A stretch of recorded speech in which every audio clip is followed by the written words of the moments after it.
Hello friends, welcome to my YouTube channel. I am Prachizan and today we are going to talk about the new topic which is glands and hormone. This is the very most important topic of the NEET point of view and also the our board examination. So without any further delay, let's start this session.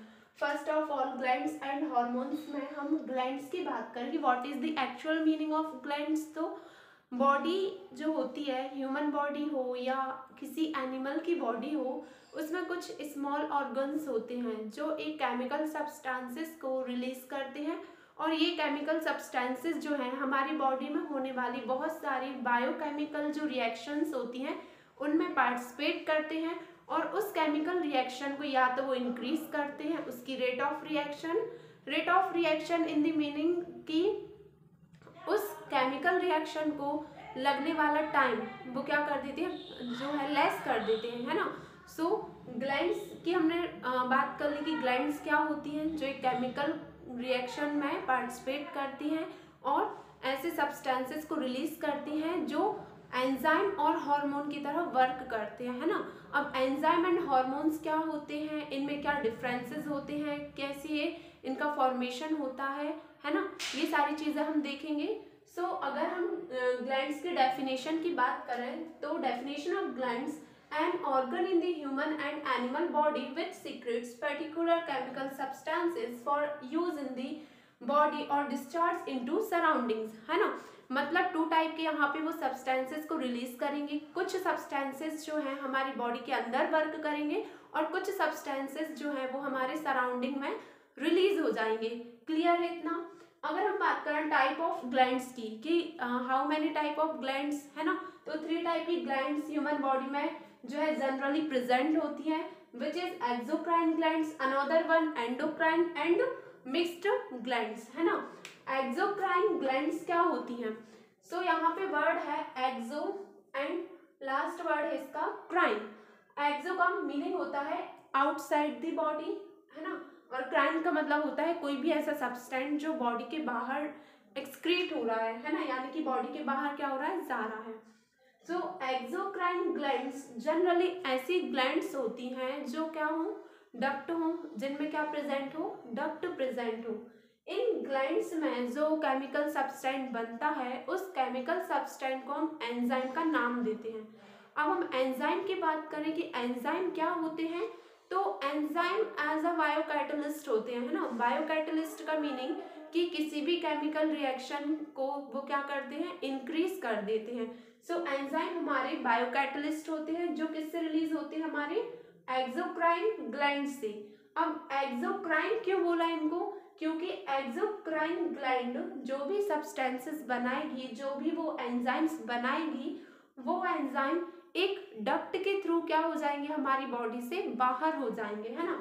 So exocrine glands में क्या present होती है, exocrine glands जो होती हैं इनमें duct present होती है और डक्ट के थ्रू ये जो है अपनी सिक्रेशन को बॉडी के बाहर करती हैं और इनका सिक्रेशन क्या होता है, इनका सिक्रेशन होता है एंजाइम्स, यानी ये एंजाइम का फॉर्मेशन करती हैं और फॉर्मेशन करने के बाद उन्हें एक डक्ट के थ्रू क्या करती हैं, बॉडी से बाहर कर देती हैं, है ना। एक्सोक्राइन ग्लैंड्स का मीनिंग समझ आया।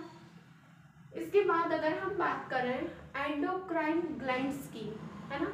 एंडोक्राइन ग्लैंड्स ऐसी ग्लैंड्स होती हैं जो एक ऐसे केमिकल सब्सटेंट को रिलीज करती हैं जो सब्सटेंट हमारी बॉडी के सेल्स और हमारी बॉडी के जो टिश्यूज होते हैं उनके बीच में मैसेंजर का वर्क करती हैं। मैसेंजर का मतलब क्या होता है, फॉर एग्जाम्पल हमारी बॉडी की थायराइड जो ग्लैंड है वो थायरॉक्सिन हार्मोन को बनाती है। अब क्या होगा कि थायरॉक्सिन हार्मोन जो हमारी थायराइड ग्लैंड के अंदर बना है वो क्या होगा, हमारे ब्लड के डायरेक्ट कांटेक्ट में आ जाएगा और बनने के बाद क्या हो जाएगा, हमारे ब्लड में मिक्स हो जाएगा। अब वो मिक्स क्यों हो रहा है, इसका एक रीज़न होता है कि हमने यहाँ पे देखा था एक्सोक्राइन ग्लैंड्स में डक्ट होती है और डक्ट के थ्रू वो अपने सिक्रेशन को बॉडी के बाहर कर देती हैं और उस सिक्रेशन का नाम होता है एंजाइम। यहाँ पे लेकिन हम एंडोक्राइन की अगर बात करें तो यहाँ पे कोई भी डक्ट प्रेजेंट नहीं होती, देयर इज नो डक्ट, है ना। अगर कोई डक्ट प्रेजेंट नहीं है मतलब इन एंडोक्राइन ग्लैंड्स ने जो भी अपना सब्सटेंट बनाया वो सब्सटेंट डायरेक्ट क्या होगा, हमारे ब्लड में मिक्स हो जाएगा, क्योंकि यहाँ पे कोई भी डक्ट नहीं है, यानी कोई भी क्लोज्ड पाथ यहाँ पे नहीं है जिससे वो अपने केमिकल जो सब्सटेंट बना है उसको बॉडी के बाहर कर सके, है ना। तो ये डायरेक्ट ब्लड के कांटेक्ट में आ जाती हैं और ब्लड के कांटेक्ट में आने के बाद ये जो हार्मोन्स होते हैं जो हमारी एंडोक्राइन ग्लैंड सीक्रेट करती है उनको हम हार्मोन्स का नाम देते हैं। अब ये हार्मोन्स क्या होंगे, हमारे ब्लड के साथ मिक्स हो जाएंगे और जैसा कि अभी मैंने बताया कि जो हार्मोन्स होते हैं वो सेल्यूलर मैसेंजर का वर्क करते हैं।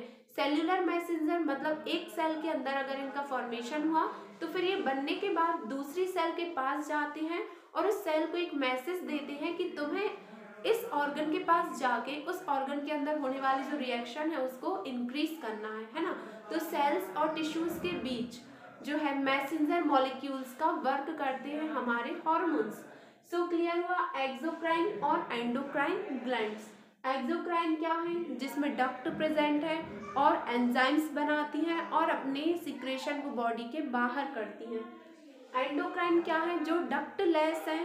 डक्टलेस का मतलब इनमें कोई भी डक्ट नहीं है और ये जो भी केमिकल बनाएंगी, जिस केमिकल को हमने हार्मोन का नाम दिया, ये डायरेक्ट हमारे ब्लड के साथ मिक्स होगा और मिक्स होने के बाद सेल्स के बीच में जो मैसेज है उसको ले जाएंगी, मैसेज को कैरी करने का वर्क करेंगे और ये जो सब्सटेंस रिलीज कर रहे हैं उनको हमने नाम दिया हार्मोन्स का।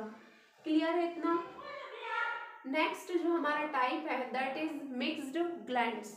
यहाँ पे वर्ड है मिक्स्ड, है ना। तो अभी हमने देखा कि एक्सोक्राइन में डक्ट प्रेजेंट थी, एंडोक्राइन डक्ट लेस थी। सो मिक्स्ड में क्या होगा, यहाँ पे डक्ट भी होगी, कुछ जो ग्लैंड्स होंगी उनमें डक्ट प्रेजेंट होगी एंड कुछ जो ग्लैंड्स होंगी वो कैसी होंगी, वो डक्ट लेस होंगी, है ना। उनमें कोई भी डक्ट प्रेजेंट नहीं होगी, वो कैसी होंगी, डक्ट लेस होंगी। अब यहाँ तक क्लियर हुआ। अगर हम बात करें एक्सोक्राइन ग्लैंड्स की, सो हमने देखा ये एंजाइम को रिलीज करती हैं, एंडोक्राइन हार्मोन्स को रिलीज करती हैं और अगर हम मिक्स्ड ग्लैंड्स की बात करें तो ये हार्मोन और एंजाइम, हार्मोन प्लस एंजाइम, ये दोनों को रिलीज करते हैं। क्लियर हुआ इतना। सो फर्स्ट हम डिस्कस करेंगे एक्सोक्राइन ग्लैंड के बारे में और इसके बारे में हम डिटेल से पढ़ेंगे कि कितने टाइप की जो है हमारी एंडोक्राइन या एक्सोक्राइन ग्लैंड्स होती हैं। सो आज के सेशन में हम बेसिकली सबसे जो इम्पोर्टेंट है वो है हमारी एक्सोक्राइन ग्लैंड्स, है ना। एक्सोक्राइन ग्लैंड्स कितने टाइप की हैं, बहुत सारे टाइप की होती हैं। जैसे एक होती है हमारी सीरोमिन, सेकंड है हमारी लैक्राइमल, थर्ड है हमारी मीवोमियन ग्लैंड, फोर्थ है स्वेट, सीबेसियस एंड सलाइवरी, है ना। अब सीरोमिन ग्लैंड की अगर हम बात करें कि सीरोमिन ग्लैंड क्या होती है, तो जो सीरोमिन ग्लैंड है ये देखिए, ये हमारी आई है ना, ये हमारी आई है। आई में ये जो ऊपर वाला पोर्शन होता है ना, इस ऊपर वाले पोर्शन को हम सीरोमिन ग्लैंड बोलते हैं और ये सीरोमिन ग्लैंड जो है ये क्या करती है, ये जो है वैक्स का फॉर्मेशन करती है।